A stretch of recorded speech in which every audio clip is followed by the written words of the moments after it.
17वां अध्याय। सती को शिव से वर की प्राप्ति। ब्रह्मा जी कहते हैं, हे नारद, सती ने आश्विन मास के शुक्ल पक्ष की अष्टमी को उपवास किया।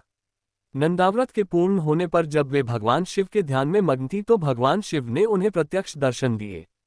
भगवान शिव का रूप अत्यंत मनोहारी था। उनके 5 मुख थे और प्रत्येक मुख में 3 नेत्र थे। मस्तक पर चंद्रमा शोभित था। उनके कंठ में नील चिन्ह था। उनके हाथ में त्रिशूल, ब्रह्मकपाल, वर तथा अभय था। उन्होंने पूरे शरीर पर भस्म लगा रखी थी।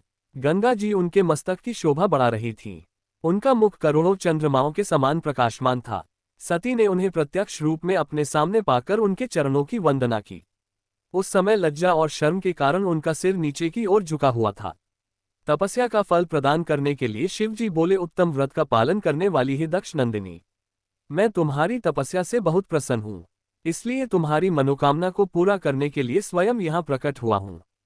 अतः तुम्हारे मन में जो भी इच्छा है, तुम्हारी जो भी कामना है, जिसके वशीभूत होकर तुमने इतनी घोर तपस्या की है, वह मुझे बताओ, मैं उसे अवश्य ही पूर्ण करूंगा। ब्रह्मा जी कहते हैं, हे मुनि, जगदीश्वर महादेव जी ने सती के मनोभाव को समझ लिया था। फिर भी वे सती से बोले कि देवी वर मांगो। देवी सती शर्म से सिर झुकाए थी। वे चाहकर भी कुछ नहीं कह पा रही थी। भगवान शिव के वचन सुनकर सती प्रेम में मग्न हो गई थी। शिवजी बार बार सती से वर मांगने के लिए कह रहे थे। तब देवी सती ने महादेव जी से कहा, हे वर देने वाले प्रभु, मुझे मेरी इच्छा के अनुसार ही वर दीजिए। इतना कहकर देवी चुप हो गईं। जब भगवान शिव ने देखा कि देवी सती लज्जावश कुछ कह नहीं पा रही हैं तो वे स्वयं उनसे बोले, हे देवी, तुम मेरी अर्धांगिनी बनो। ये सुनकर सती अत्यंत प्रसन्न हुई, क्योंकि उन्हें अपने मनोवांछित फल की प्राप्ति हुई थी। वे अपने हाथ जोड़कर और मस्तक को झुकाकर भक्तवत्सल शिव के चरणों की वंदना करने लगी।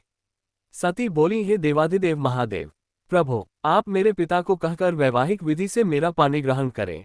ब्रह्मा जी बोले, नारद, सती की बात सुनकर शिवजी ने उन्हें यह आश्वासन दिया कि ऐसा ही होगा।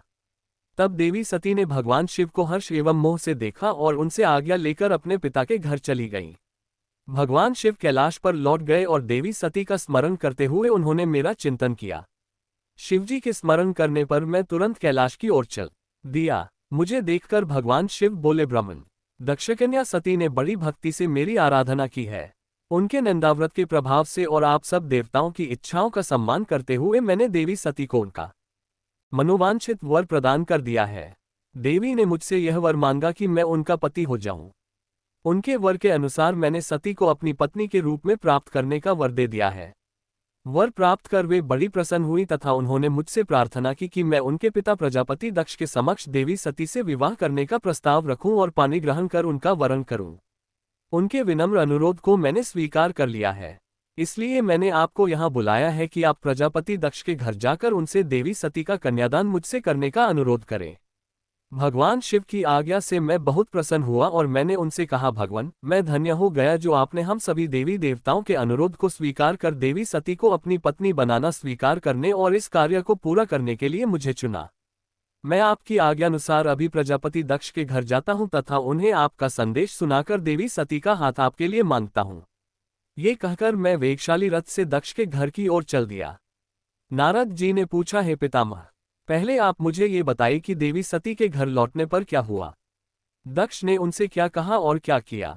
ब्रह्मा जी नारद जी के प्रश्न का उत्तर देते हुए बोले, जब देवी सती तपस्या पूर्ण होने पर अपनी इच्छा के अनुरूप भगवान शिव से वर पाकर अपने घर लौटी तो उन्होंने श्रद्धापूर्वक अपने माता पिता को प्रणाम किया। उन्होंने अपनी सहेली द्वारा अपने माता पिता को ये सूचना दी कि उन्हें भगवान शिव से वरदान की प्राप्ति हो गई है। वे सती की तपस्या से बहुत प्रसन्न हुए हैं और उन्हें अपनी पत्नी के रूप में प्राप्त करना चाहते हैं। ये सुनकर प्रजापति दक्ष और उनकी पत्नी बहुत प्रसन्न हुए। उन्होंने आनंदित होकर बड़े उत्सव का आयोजन किया। उन्होंने ब्राह्मणों को भोजन कराया और उन्हें दक्षिणा दी। उन्होंने गरीबों और दीनों को दान दिया। कुछ समय बीतने पर प्रजापति दक्ष को पुनः चिंता होने लगी कि वे अपनी पुत्री का विवाह भगवान शिव से कैसे करें, क्योंकि वे अब तक मेरे पास सती का हाथ मांगने नहीं आए हैं। इस प्रकार प्रजापति दक्ष चिंतामग्न हो गए, लेकिन उन्हें ऐसी चिंता ज्यादा दिनों तक नहीं करनी पड़ी। शिव तो कृपा के सागर और करुणा की खान है, तब वह कैसे चिंतित रह सकता है जिसकी पुत्री ने तब द्वारा शिव का वरण किया है। जब मैं सरस्वती सहित उनके घर उपस्थित हो गया तब मुझे देखकर उन्होंने मुझे प्रणाम किया और बैठने के लिए आसन दिया।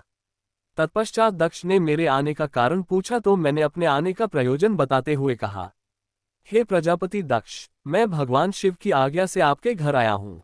मैं देवी सती का हाथ महादेव जी के लिए मांगने आया हूँ। सती ने उत्तम आराधना करके भगवान शिव को प्रसन्न कर उन्हें अपने पति के रूप में प्राप्त करने का वर प्राप्त किया है। अतः तुम शीघ्र ही सती का पाणिग्रहण शिव जी के साथ कर दो। नारद, मेरी यह बातें सुनकर दक्ष बहुत प्रसन्न हुआ।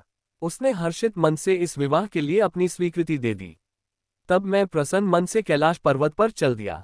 वहां भगवान शिव मेरी उत्सुकता से प्रतीक्षा कर रहे थे। वहीं दूसरी ओर प्रजापति दक्ष, उनकी पत्नी और पुत्री सती विवाह प्रस्ताव आने पर हर्ष से विभोर हो रहे थे।